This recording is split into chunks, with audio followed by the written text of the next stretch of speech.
Epstein Island isn't the only. That one sentence, 7 words. And if you know who said them and what it cost him to say them, you already feel it in your chest. Dear Ashton, I know the secrets your role model keeps for you. Role model being Danny Masterson. Ones that would end you. Did you forget I was there? You were on speakerphone the night you called Danny on February 21st, 2001, which is the night of Ashley Ellerin's murder. You gotta be kidding. I heard everything. I heard the plan. She was there. She heard the plan. And she went public anyway. I absolutely do. Something made her sick.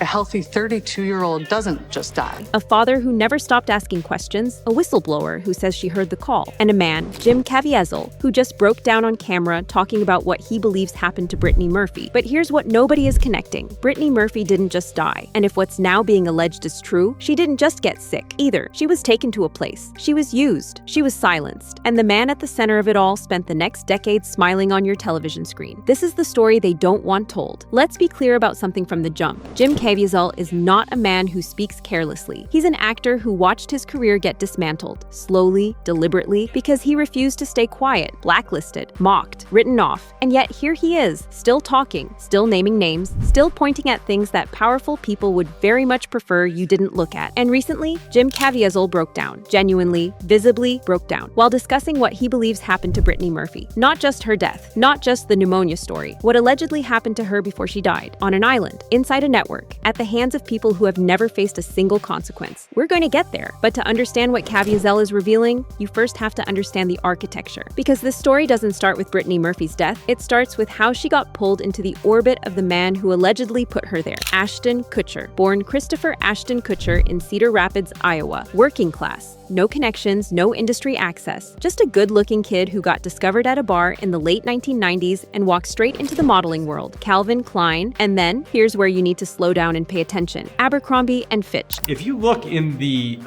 top right hand corner of that photo of my abs that look phenomenal, I don't know what happened to those, you'll see a guy in the background. If you really look close, you might see Superman. Because that is Tom Welling. And that is when I met Tom Welling for the first time before he moved to Los Angeles and stayed at my house. Charming, disarming, likable, that was always the brand. But Abercrombie and Fitch wasn't just a clothing brand. It was owned by Les Wexner, the billionaire behind L Brands, Victoria's Secret, and Bath and Body Works. The same Les Wexner who handed Jeffrey Epstein power of attorney over his entire financial empire, who gave Epstein his $77 million Manhattan mansion, the property that became the launchpad for Epstein's criminal network. The FBI later named Wexner as Epstein's co-conspirator. And Ashton Kutcher was the face of his brand. Now, is that a crime? No. Does that make Ashton Kutcher guilty of anything? Not on its own. But here's what it is. It's a door. And in Hollywood, the doors you walk through determine the rooms you end up in. The next room Kutcher walked into was That 70s Show. 1998, instant success. And inside that world, he built the 2 relationships that would define everything that came after. One was with Mila Kunis, who he eventually married. The other was with Danny Masterson. A man Kutcher called a role model. A man he described as an exceptional older brother figure. A man he wrote a personal letter for, submitted directly to the judge who had just listened to the testimony of the women Masterson violated. Women who spent years being disbelieved. Women who sat in that very courtroom. And Kutcher asked that judge to go easy on him. A couple months ago, Danny's family reached out to us and they asked us to write character letters to represent the person that we knew for 25 years. So that the judge could take that into full consideration relative to the sentencing. The letters were not written to question the legitimacy of the judicial system or the validity of the jury's ruling. They were intended for the judge to read. And we're sorry. Sorry. They were sorry. But here's what that apology never touched. It never explained why, after years of public accusations against Masterson, accusations that were common knowledge inside Hollywood long before any courtroom, Kutcher still considered him a role model. It never explained what he knew and when he knew it. And it never explained how a man who testified before Congress about protecting children from exploitation used that same platform and that same credibility to shield a convicted predator from consequences. The apology said sorry. The questions it left behind said everything else. February 21st, 2001. Ashton Kutcher had plans that night. A date. A young woman named Ashley Ellerin. He testified that he arrived at her apartment, knocked, no answer, saw what he thought was red wine on the carpet through the window, and left. Ashley Ellerin was stabbed 47 times inside that apartment. What Kutcher saw through the window wasn't red wine. Kutcher says the two had plans to meet for a drink that evening, but when Ashley didn't answer his calls, he swung by the house and tells the jury, "I knocked on the door, there was no answer. Knocked again, and once again, no answer."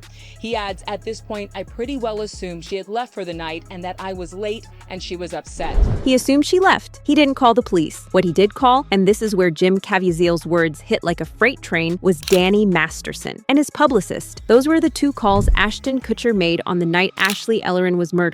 Not 911, not the police. His friend and his image manager. Jane Doe 3 in the Danny Masterson trial, publicly known as Chrissy Carnell-Bixler, went public with the information that she was sitting next to Danny Masterson in their car, and Ashton was on speakerphone. When he called Danny Masterson, after having already spent an hour on the phone with Ashton, after Ashton had already spent an hour on the phone with his own manager, trying to decide whether he should call the police about having just found the dead body of the girl he was about to go out on a date with. He found her, he found the body, and his first call was to his manager to figure out how it would look. His second call was to Danny Masterson, the man who a witness says knew, the man who was later convicted of the R word, the man Kutcher called a role mode. Jim Caviezel has said directly, Ashton Kutcher's statements to the police and his statements on the stand were lies. That is not a rumor pulled from a forum. That is a named, public individual making a specific allegation about a specific night. And Chrissy Bixler didn't mince words either. In my opinion, you're just as sick as your mentor. Mentor. She used the word mentor. So before we even get to Brittany Murphy, before we get to Epstein's Island, before we get to what Jim Caviezel broke down revealing, you already have this. A man whose fingerprints were at a murder scene, who called everyone except the police, who later wrote a character letter for a convicted predator, who was friends with Les Wexner, Harvey Weinstein, and Diddy. This is not a coincidence. This is a pattern. She was 32 years old. Brittany Murphy had been one of the most recognizable faces in Hollywood. Clueless. 8 Mile. Just Married, the film she made alongside the man she was dating at the time, Ashton Kutcher. They moved in the same circles, they shared the same industry, and then, quietly, the relationship ended. And everything that happened after followed a pattern that nobody in Hollywood seemed to want to discuss. Her roles dried up, the industry that had embraced her began to quietly close its doors. There were always whispers about why, because she was, by every professional account, a genuinely extraordinary actress. Talented, magnetic, the kind of person who made every scene better, and yet the work stopped coming. Then came December 2009. She collapsed in her bathroom. By the time the paramedics arrived, it was already too late. I think they knew that she was sick because she'd had this terrible laryngitis. And there was a period at about 3 o'clock in the morning, she was gasping for breath, and she actually said, "I think I'm going to die." She knew. Whatever was happening to her body, she felt it coming. The official cause of death: pneumonia, iron deficiency, anemia, multiple drug intoxication, and natural causes. Her husband, Simon Monjack, sat with her body for hours before calling anyone. He grieved publicly, gave interviews, mourned on camera, and then, 6 months later, almost to the exact week, he died in the same house. Same cause of death: pneumonia. 2 people. Same house, same cause. 5 months apart. I absolutely do. Something made her sick. A healthy 32-year-old doesn't just die. Brittany's father, Angelo Bertilotti, never accepted the official explanation. He commissioned independent toxicology testing on hair samples from his daughter. The results, he claimed, showed levels of heavy metals, including compounds consistent with rat poison, that were completely inconsistent with natural illness. Well, it's very suspicious, and I read the reports on the toxicology reports, and everything sounds very, very, very more or less suspicious. He pointed at Hollywood. He pointed at powerful people who had wanted his daughter silenced. And among the names that appeared in online discussions, in forums, in the spaces where official narratives get torn apart, was the name of her famous ex. No charges were ever filed. No official investigation was ever opened. Bertilotti kept talking until his own death, and the questions he raised have never been answered. But now, for the first time, Jim Caviezel is connecting dots that nobody in the mainstream has been willing to connect. Here is where this story becomes something different, because Brittany Murphy's death, as suspicious as it is, as many unanswered questions as it carries, is not the full story. What Jim Caviezel is alleging goes further back. Before the collapsed bathroom, before the dried-up career, before the mystery pneumonia, Caviezel has spoken about what he calls the machinery behind Hollywood's elite network, and he has been explicit. Epstein Island was not the only island. There were others. There were other locations, other properties, other places where powerful men brought women, some willingly, some not, and where things happened that were recorded, cataloged, and used as leverage for decades. Epstein Island isn't the only He said it plainly, 7 words, and he said them knowing exactly what they meant and exactly what the response would be. An Epstein survivor whose account has now been circulating in the spaces tracking the document releases has alleged that Ashton Kutcher played a direct role in the network, not just as a peripheral friend of the powerful, not just as someone who happened to be photographed with the wrong people at the wrong parties, but as someone actively involved in luring young women, someone who used his access, his charm, and his untouchable public image as tools. And Brittany Murphy, this survivor alleges, was one of the women drawn into that world. Think about the timeline. Brittany and Ashton's relationship ends. Her career begins to collapse. The industry that had given her everything begins closing doors. And in the years that follow, according to those close to her, she begins to unravel in ways that don't fit the public narrative. Here's what we know. Jeffrey Epstein's victims have stated clearly that they believe they were being filmed. Spy cameras, recording equipment embedded inside Epstein's properties. This wasn't just about abuse. It was about blackmail, footage that could be used to control people, to buy silence, to destroy anyone who stepped out of line. Epstein's victims have long said they believe they were being filmed by the ex-offender.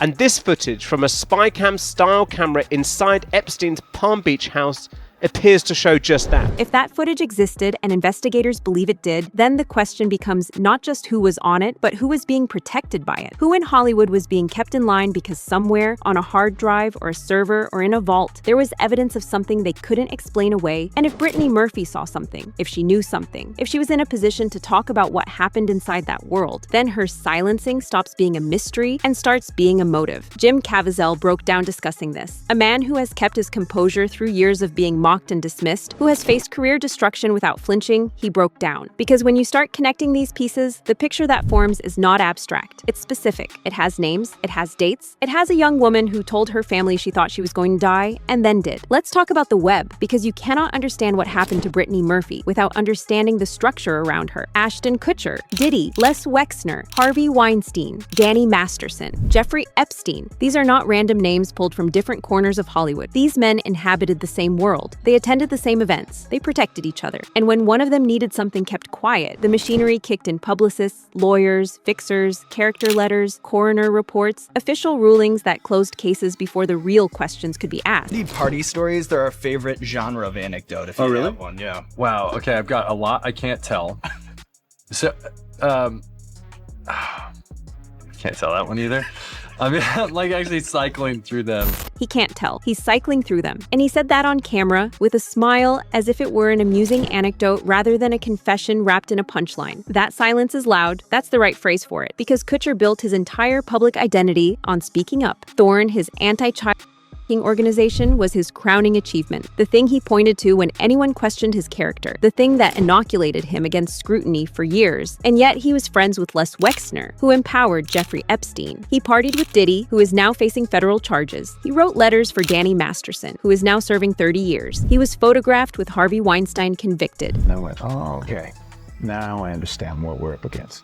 That moment, that specific moment on camera, when Caviezel says those words and his composure begins to fracture, that is a man who has connected all of this, who has held the full picture in his mind, who understands the scale of what he is alleging and what it means and what it costs to say it out loud. He is not talking about industry gossip. He is not talking about character flaws. He is talking about a system deliberate, organized, protected from the top that consumed young women and discarded them. And Brittany Murphy, he believes, was one of them. Now, here's the piece of this story that makes it impossible to look away. 3 deaths. 3 women or people connected to women with ties to the same overlapping world of Hollywood power. 3 causes of death listed as pneumonia, and 1 coroner's office overseeing all of them. Brittany Murphy, December 2009. Pneumonia. Simon Monjack, May 2010. Pneumonia. Kim Porter, November and 2018. Pneumonia. Kim Porter was the mother of Diddy's children. People close to her say she was preparing to speak publicly about what she had witnessed inside his world. The parties, the network, the things that happen when powerful men believe no one is watching. She was reportedly working on a memoir. She died before it was published. The memoir, if it existed in complete form, has never surfaced. And Sean Combs, the man federal prosecutors now allege ran a decade-long criminal enterprise built on coercion and abuse, has never been asked publicly about the timing of her death. Not once. All 3 deaths were handled at various points by the Los Angeles coroner's office under the oversight of the same official, a man named Ed Winter. Ed Winter died in March 2023. Now, coroner correlation is not causation. That matters, and it needs to be said. 3 pneumonia deaths across a decade are not, on their own, evidence of a conspiracy. The same coroner handling high-profile Los Angeles deaths is not unusual. That is how coroners' offices function. But sit with this for a moment. Kim Porter was preparing to talk. Brittany Murphy's father believed his daughter was poisoned and spent years trying to prove it, and every official channel that could have answered his questions stayed closed. In a functioning system with real accountability, those questions would have been answered 15 years ago. Instead, we are still asking them. And now Jim Caviezel is saying that the answers, the real answers, are buried in a story about an island that nobody in the mainstream media will name. Jim Caviezel has said that Ashton Kutcher has been pretending to be a good man. His words, pretending. He has said there is a pattern, not coincidences, a pattern. 2 women dead, 1 man connected to both, a network spanning decades, an island that wasn't the only island, where she was filmed, where she was controlled, where her silence was purchased or enforced, and where, when the possibility arose that she might not stay silent, the machinery moved to ensure she would. The Epstein survivor account that has been circulating alleges that Kutcher was involved in luring victims into the network,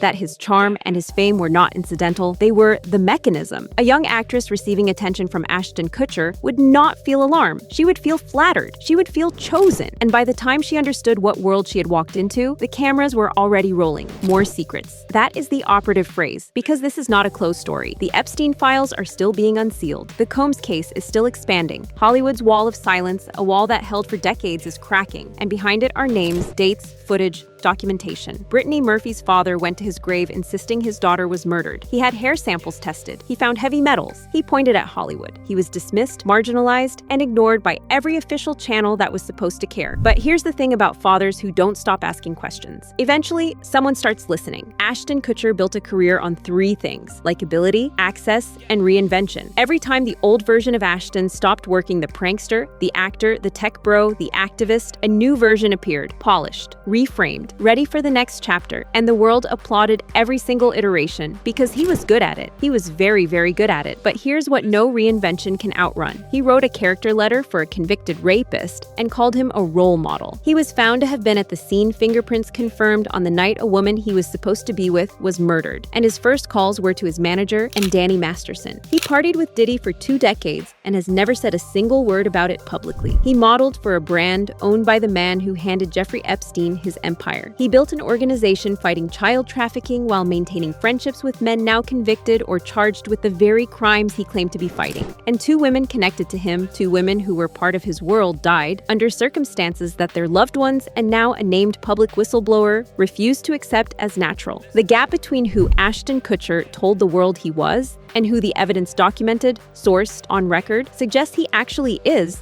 not small. It has never been small. It was just very carefully managed. I huff and I puff and I blow the duff down! He's still huffing and puffing, still pushing, still naming things, and the walls, the very expensive, very well-maintained walls that powerful men built to protect themselves, are starting to come down. We don't know everything. We may never know everything. The official record is closed, the coroner is dead, the people who could have answered these questions chose not to. But here is what we do know. An Epstein survivor has named Ashton Kutcher as part of the network. Jim Caviezel has publicly said Ashton Kutcher is not the man he pretended to be. Chrissy Bixler has said she was on the phone call to call on the night of Ashley Elleren's murder. 3 people connected to the same overlapping Hollywood circle died of the same cause, and one of them, Kim Porter, was about to talk. The Epstein files are still unsealing, the Combs case is still expanding, and somewhere, in a vault or a server or a sealed document, the answers to the questions Brittany Murphy's father died asking are waiting. Was she taken to an island? Was she filmed? Was she silenced when the possibility of her speaking became real? We are asking. Jim Caviezel is asking. And now so are you. The machine doesn't like questions. It never did. But it's running out of places to hide. Stay locked in, because this story isn't over.